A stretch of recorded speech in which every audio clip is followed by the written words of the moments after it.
The Druid is our first hybrid strength and intelligence class. That means he needs to have the ability to use spells and attacks. As a human, the Druid typically uses magical staves to harness the powers of the earth and the natural world.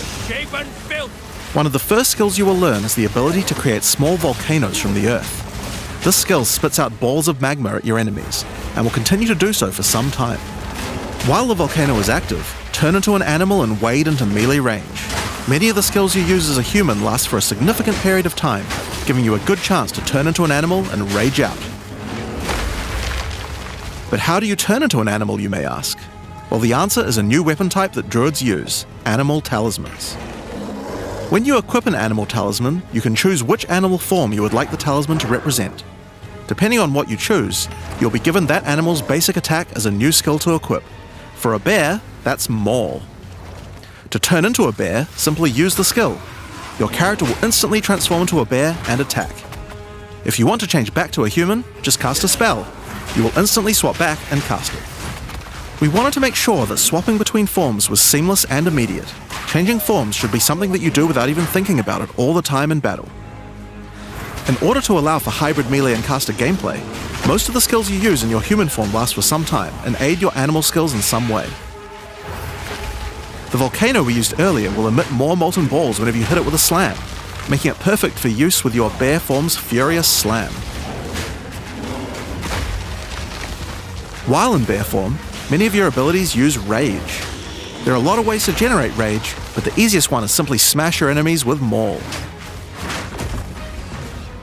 Once you see the runes on your back glowing, it means you have enough rage to do a much more devastating version of your furious slam.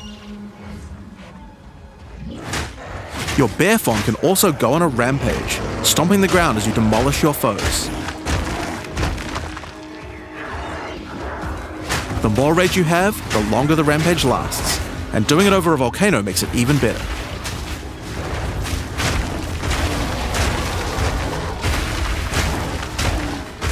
As you consume rage, your bear form will generate endurance charges, and these can be used with skills like Ferocious Roar. Ferocious Roar is a war cry that empowers your subsequent attacks to break your opponent's armor. The more endurance charges you have when you use it, the more empowered attacks you will gain. But Ferocious Roar has another special feature too. It's a meta gem that allows you to socket any Warcry gem from another class into it, giving you the ability to use these skills as a bear. Use the Warrior's Infernal Cry skill to make your enemies explode.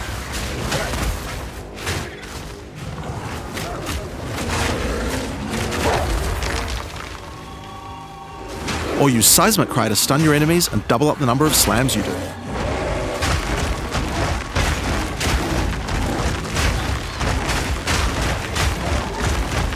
You can even use it with Ancestral Call, a skill that turns you into the fire god Khal. Ever wondered what the Karui god of war would look like if he was a bear? Well, wait no longer. Finally, build up enough rage and you can use one of the bear's ultimate abilities, Walking Calamity. This skill summons a storm of fire around you for some time, while generating even more rage to power your other abilities. A true bear-pocalypse. Now the bear is known for being a slower and more lumbering animal, with slower attacks and heavy slams.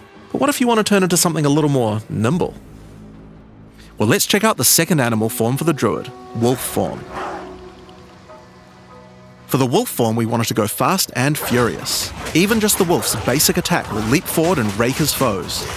After attacking, the wolf stands up on two legs, but after running for a short time, he goes back on all fours, allowing to move more quickly between packs of enemies.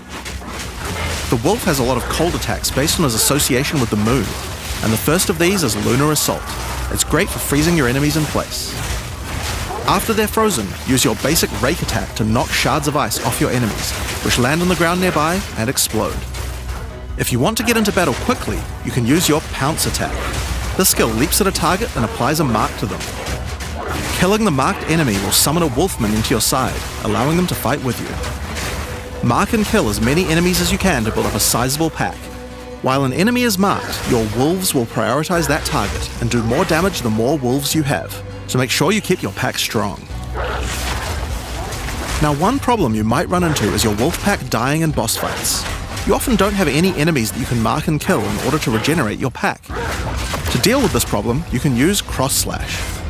Cross Slash jumps backwards and does a vicious double slash.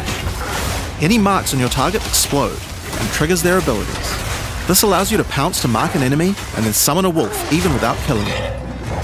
Cross Slash also has another feature though. Remember those ice fragments from before?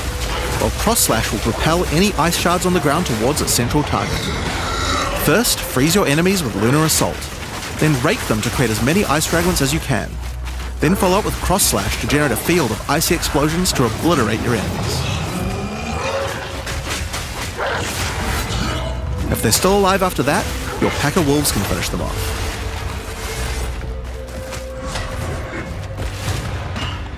Just like with the bear's raw skill earlier that allows you to use skills from other classes, Pounce is also a meta gem that you can socket mark skills from other classes into. So for example, you might want to try adding Freezing Mark from the Monk to Pounce. After pouncing at an enemy, Cross Slash to explode the mark and gain extra cold damage for a time. The Wolf has many other ways to go all in on cold though. Using the Arctic Howl Warcry will allow you to add cold damage and chilled ground to any slam, while buffing your pack of wolves as well. You can also use it to freeze enemies that are close to being frozen, making it much faster to use your other combos.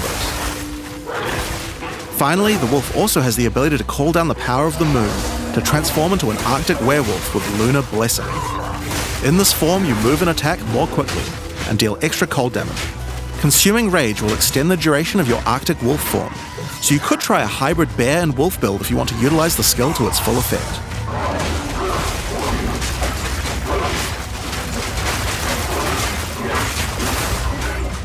Alright, let's talk about the third form available to the Druid, and I think it's a cool one, the Wyvern.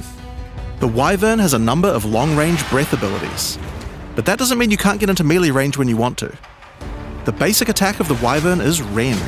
Jump forward into combat and slash your enemies with your lethal talons. If they're close to being stunned, you can blow them off balance with a blast from your wings, causing an explosion of damage. After the battle though, it's time to feed. Devour the corpses of monsters to create power charges, and this is when the Wyvern's abilities really come online. When using Rend, you can consume a power charge to charge up your wings with lightning. Not only does this do a bunch of damage, but it allows you to turn this melee skill into a much larger AoE attack. Once your wings are charged, your Wing Blast will also do lightning explosions for even more damage. If your enemies are close to death, no need to wait for them to actually die. When you see this blue marker, just devour them alive. Fresh meat is much tastier after all.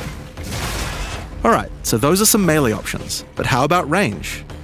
Well, you wouldn't be much of a dragon if you couldn't breathe fire after all.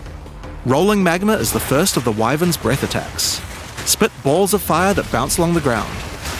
These balls will trigger volcanoes as well, so it's a good idea to cast one as a human right before you start spitting. But that's not all you can spit. You have something a little nastier in that gullet of yours.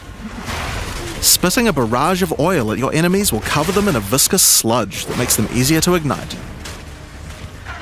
If you have power charges though, plant your wings in the ground and vomit a barrage of lightning-infused projectiles. The more power charges you have, the longer you can do this for. But make sure you keep your foes at range. You're vulnerable to melee attacks while channeling this skill. In order to help with that, let's take a quick diversion back to some of your human abilities.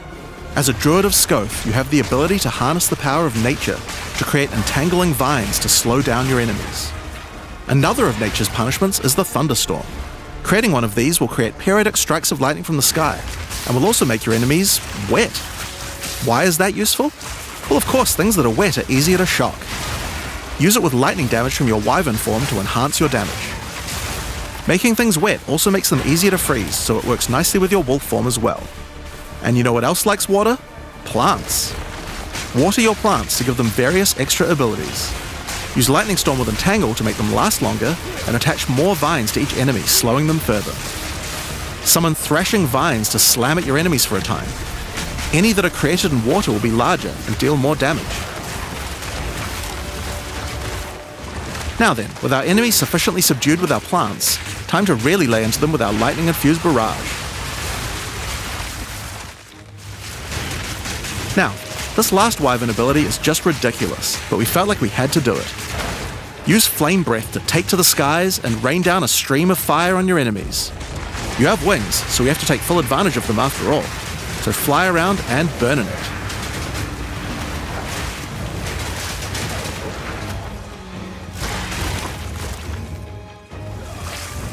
Now there are a few other skills we didn't cover, but there's one in particular that I think will open up a lot of builds: spell totems. Spell totems are meta gems that let you create a totem that will automatically cast any spell in the game for a time. In order to create one, you will need to spend 3 endurance or 3 power charges. You could use them to throw fireballs, summon comets, or shower the area in lightning.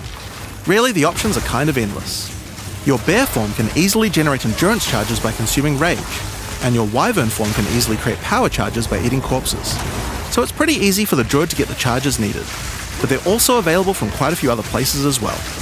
I'm sure we'll be seeing a lot of different spellcaster classes thinking about how best to take advantage of these. Now of course, along with a new class comes a bunch of new support gems. We've added over 30 new supports throughout the game, but I'll show you a few of the cooler ones here. Fan the Flames can be added to any wind skill to spread fire from one ignited enemy to the other enemies behind them.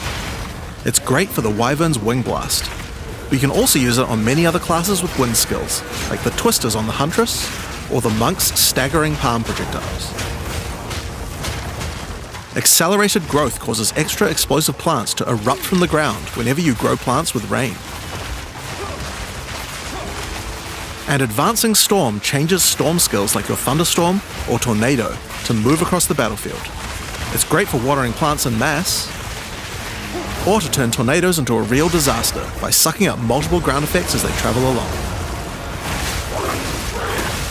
And the Sorceress might like to use it with Firestorm as well. Echoing Cry causes your Warcry skills to echo. They will repeat a couple more times with a delay after you use them, giving you more empowered attacks. Use it for the druid's animal form Warcries, or on the warrior for a nice power boost. Grounding Shocks causes monsters you shock to turn into living Tesla coils, arcing lightning to nearby enemies. You could use it with your empowered wings for an extra damage boost, but it's also great with any other shocking skill. Try it out with Lightning Spear. It obviously needed more AoE clear. There's a whole pile more, but we'll leave those for you to discover. Now with a new class comes new Ascendancy classes. The Druid will have 2 options for now, with a third being released later. The first class is the Shaman. The Shaman channels nature's elemental fury and can harness rage as a spellcaster, unifying his animalistic and magical tendencies. By allocating Druidic Champion, you gain spell damage the angrier you are, and with Furious Wellspring you generate rage continuously and can spend it to empower your spells. With the knowledge of the Asmerian Magi, the Shaman can harness untapped power from runes and idols. After allocating Wisdom of the Magi, you will notice that all runes and idols have extra mods only available to the Shaman. These new mods unlock countless new possibilities for enhancing your build. You can also allocate Bringer of the Apocalypse, allowing you to become a walking natural disaster. After dealing enough elemental damage, storms of all elements rain around you, destroying all who would face nature's fury. There are other abilities for the Shaman, but I'll just show a few from each class for now. The other Druid Ascendancy is the Oracle. The Oracle perfected the power of foresight and utilizes this in combat to gain massive advantage. When taking Fateful Vision, you will see visions of your future self using specific skills. If you decide to follow this path by using the skill yourself, it will do significantly more damage.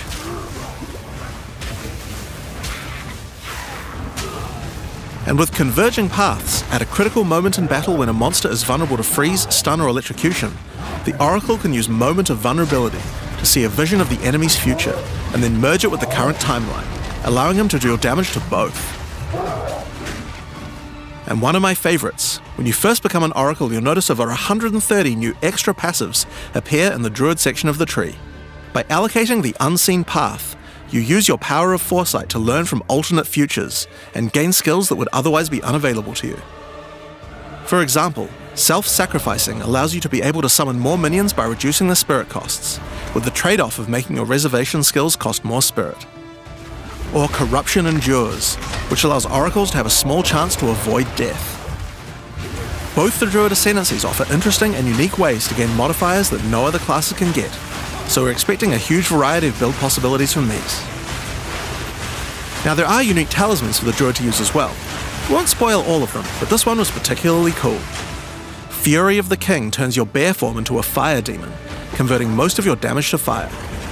As a demon, you can also use Molten Crash, a jumping slam attack that leaves fissures around you. This unique also continuously grants glory, allowing you to use your ultimate abilities more easily.